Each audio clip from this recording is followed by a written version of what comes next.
미닛이라는 게 M은 미니멀, 그러니까 최소화하다. I는 인베이전, 침습을 최소화하다. 가능한 한 침습을 최소화하자. 쓸데없는 불필요한 침습을 하지 말자라는 뜻이죠. 내추럴, 그 다음에 I는 이미지, 자연스러운 이미지를 제공하자.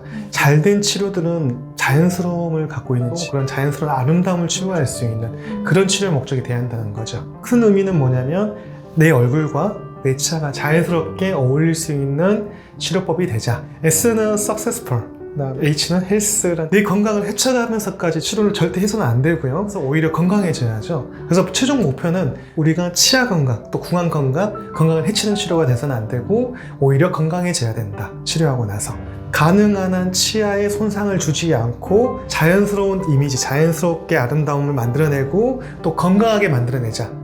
이게 바로 미니시의 큰 포괄적 뜻이라 보시면 돼요. 미니시라는 전체 뜻을 보면은 최소화라는 뜻을 갖고 있어요. 또 불어로 따 세심한, 면밀한 뜻. 그 다음에 영어로 따지면 최소화하다. 사실 탄생은 최소화하다는 뜻으로 시작하긴 했어요. 그 라미네이트가 워낙 과도하게 치아를 삭제하고 또 치아에 해를 끼치기 때문에 어떻게 하면 치아에 최소한 해를 주느냐, 이게 굉장히 핵심이었거든요. 그런 뜻의 미니시아는 가능한 한 치아에 손상을 주지 않고 자연스럽게 아름다움을 만들어내고 또 건강하게 만들어내자.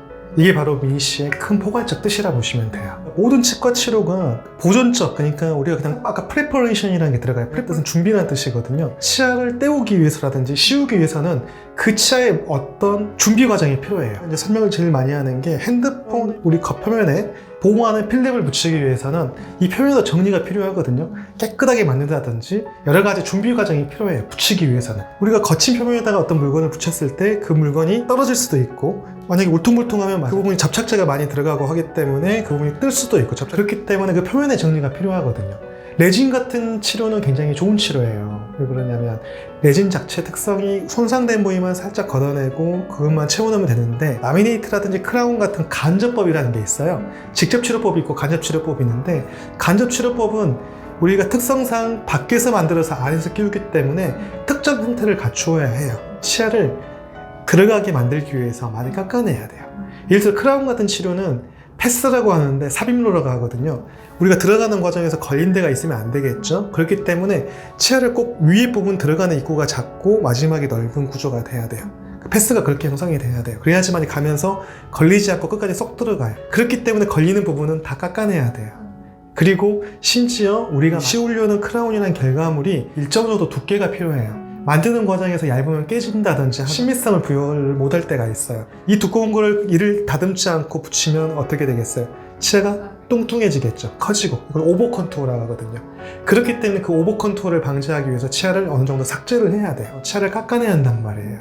근데 그 삭제하는 그 양들이 굉장히 사실 많아요. 너무 당연하기 때문에요.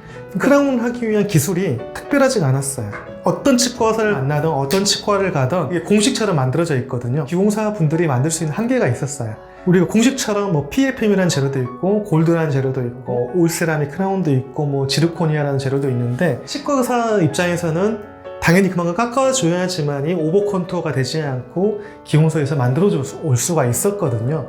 그러니까 그냥 공식적으로 간 거예요. 그래서 만들지를 못하기 때문에 굳이 거기에 대한 설명이 없었던 거죠. 사실 미니시 탄생 계기도 거기서 발생을 해요. 어떻게 하면 프레퍼레이션이라든지 치아를 적게 깎으면서 우리를 보강해주는 세라믹이라는 다른 재료들을 얇게 오버 컨투어 되지 않고 만들어낼까. 사실 그게 기술이었던 거죠. 해왔던 게 장비라든지 재료의 발달을 통해서 어떻게 하면 적게 깎고 어떻게 하면 얇게 만들어서 우리가 최소한 그 패스라든지 불필요한 삭제 없이 가능하게 얇게 치아의 부족한 부분만 채워넣을 수 있을까. 그렇게 연구한 결과물이 미니시라 보시면 돼요.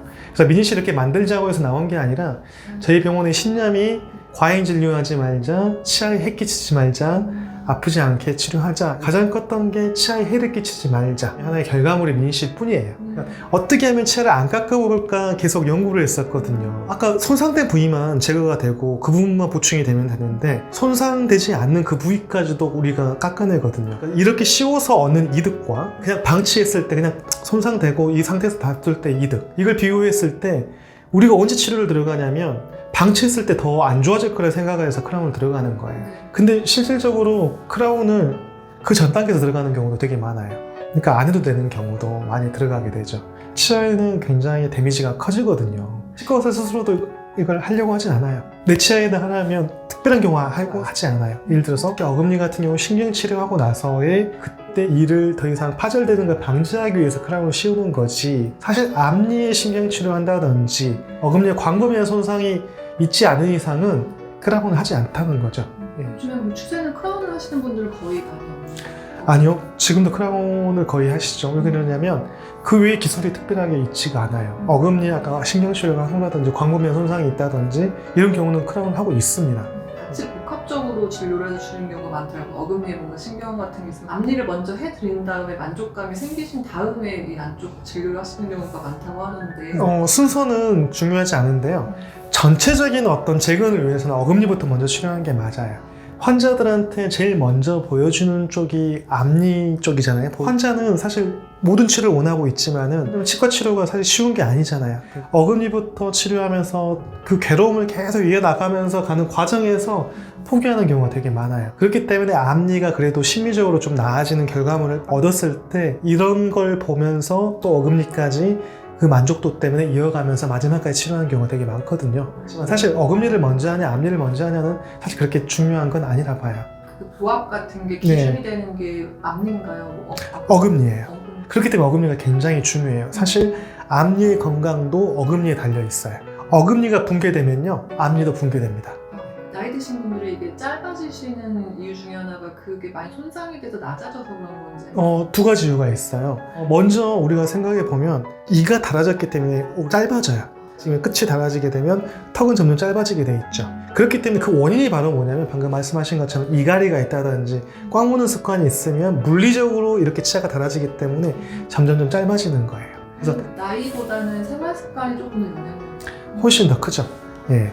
그러니까 생활 습관이 이갈이가 있는 경우라든지 아니면 치아 자체가 태어났을 때부터 에나멜이 좀 약하게 태어나신 분들이 있어요. 똑같은 습관을 갖고 있는데 더 잘 닳아진다든지 후천적으로 내가 산성 음식을 좋아해서 또 역류성 식도염이 있다든지 해서 위산이 나오는 경우, 산에 좀 취약하거든요, 에나멜이. 산에 접촉을 하게 되면 쉽게 이렇게 마모가 잘 되죠. 왜 그러냐면 약해지기 때문에.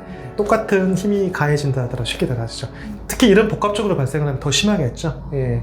생활 습관이 있거나 음식 습관이 있거나 또 내가 태어났을 때 그렇게 약하게 태어났거나 하면은 남들보다 훨씬 어금니라든지 앞니가 닳아져서 짧아질 수 있는 확률이 굉장히 큽니다. 어떻게 보면은 미니시 치료만 받으러 아파지는 것만 생각해서 왔다가 자기도 모르던 그런 안 좋았던 습관이나 그거를 알게 되는 경우도 많겠어요. 거의 그러세요. 그러니까 환자분들은 어떻게 오시냐면 증상 때문에 오세요. 그러니까 두 가지 이유가 있죠. 내가 아프지 않으면 어금니라든지 절대 알지 못해요. 시리다?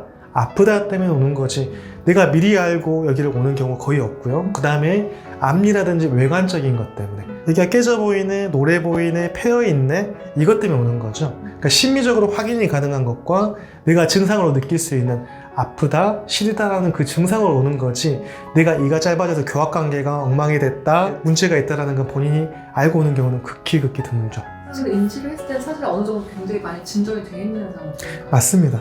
치과 질환은 이미 증상을 느끼고 오면 늦어 있는 경우가 많아요. 그래서 치과 한 번 가면 몇 배씩 되는 게 이미 치아 표면에는 감각기관이 없어요.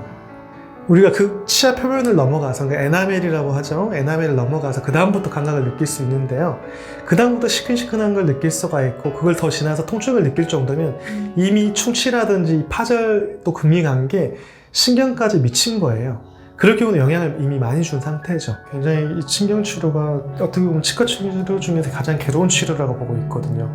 사실 치아를 살리는 치료기도 해요. 왜 그러냐면 신경까지 미치면 이렇게 충치라든지 다른 게 영향을 미치면 신경이 괴사가 돼요. 그러면 괴사된 걸 그대로 방치를 하게 되면 그게 부패가 돼서 우리 치아 끝에 구멍이 있는데 그쪽으로 고름이 나가요. 염증이 덩어리가 나가는데 이렇게 오래 방치되면은 그 고름이 또 잇몸 밖으로 나오게 되면서 그 주위에 있는 뼈가 녹아가면서 결국 치아를 발치하게 돼요. 짧은 시간에 나타나는 게 아니라 굉장히 오랜 시간에 걸쳐서 나타나요. 몇 년에 수년에 걸쳐서 나타나거든요. 신경치료가 치아를 죽이는 치료가 아니고 괴사된 치수 안에 있는 것을 치수라든지 신경을 깨끗하게 긁어내는 치료가 바로 신경치료예요. 그렇기 때문에 치아를 살리는 치료죠. 치수가 죽어있으면 이걸 살리는 치료가 돼요. 신경을 재생시키는 치료가 아니에요. 엄밀히 따지면 신경치료, 근권치료라고 하는데 치아의 신경을 살리는 치료가 아니라 신경을 제거하는 치료예요. 유기물질을 제거함으로써 2차적으로 발생하는 문제를 사전에 예방하는 치료라 보시면 돼요. 약간 과일로 따지면 썩은 과일 옆에 같이 얼마나 썩은 빙고. 예, 맞습니다. 그걸 미리 드러내는 거죠. 근데 이제 문제가 되는 경우가 하나가 있어요. 예를 들어서 옛날에 같은 경우 앞니 크라운 치료를 하게 되면 크라운은 치아 삭자량이 많잖아요. 이거 많이 깎으면 어떻게 돼요? 실이죠. 실이니까 미리 멀쩡한 치수를 제거를 하는 거예요. 감각을 없애는 거죠. 너무 무서운 그거는 진짜 말이 안 돼. 그건 범죄죠. 엄밀히 따지면. 그런 경우가 근데 많이 행해졌어요. 왜? 환자들이 컴플레인을 치료를 받고 나서 시리다, 아프다라고 호소하기 전에 미리 신경을 제거를 해버리는 거예요. 신경치료라는 게 그러니까 치료가 나쁜 게 아니라 어떨 때 그 치료를 행하냐가 굉장히 중요한데 멀쩡한 치아를 가지고 시리지 않게 만들기 위해서 신경을 제거했다는 건 정말 나쁜 행위고요. 신경이 어떠한 이유로 충치라든지 다른 이유로 인해서 괴사가 돼서 죽어가고 또 이미 죽었던 이 신경을 2차적인 문제가 발생하지 않기 위해서 이걸 깨끗하게 제거하는 것은 치료죠. 예. 그러니까 똑같은 행위가 어떨 때는 과잉 진료가 되기도 하고 어떨 때는 정말 좋은 치료가 되기도 해요.